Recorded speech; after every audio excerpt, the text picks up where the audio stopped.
ଦେଖନ୍ତୁ आज Biju Janata Dal SC ST और ओबीसी स्वर पलटिଛି आपण माने देखिबे आज केते संख्या लोक एठी गदा हेइचंती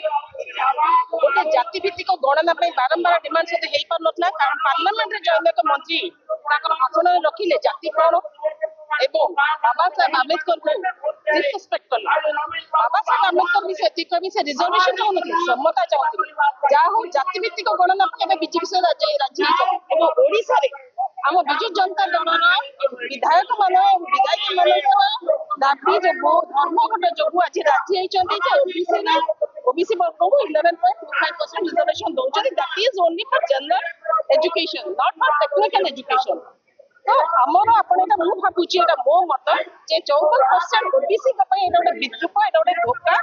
एवं एससी एसटी मान कथा जदि कहबा ठीक सही पर संख्या भित्तिक ओडिसा रे रिजर्वेशन एससी एसटी लोक को मिलु नाही तो डबल इंजिन सरकार एवं डबल धोखा दउची तेणु डबल प्रवंचना दउची ए प्रवंचना को विरोध करिया पई ए जो सोपद संरक्षण नीति पई जो बीजेपी सरकार एथर करिछि ओबीसी मानक पई ता पई हम विजु जनता दल आज राजनीति देछि आज हमें माननीय राज्यपाल को स्मारक पत्र देबु एवं संरक्षण व्यवस्था को अपन संख्या भित्तिक अनुसार करने डिमांड कर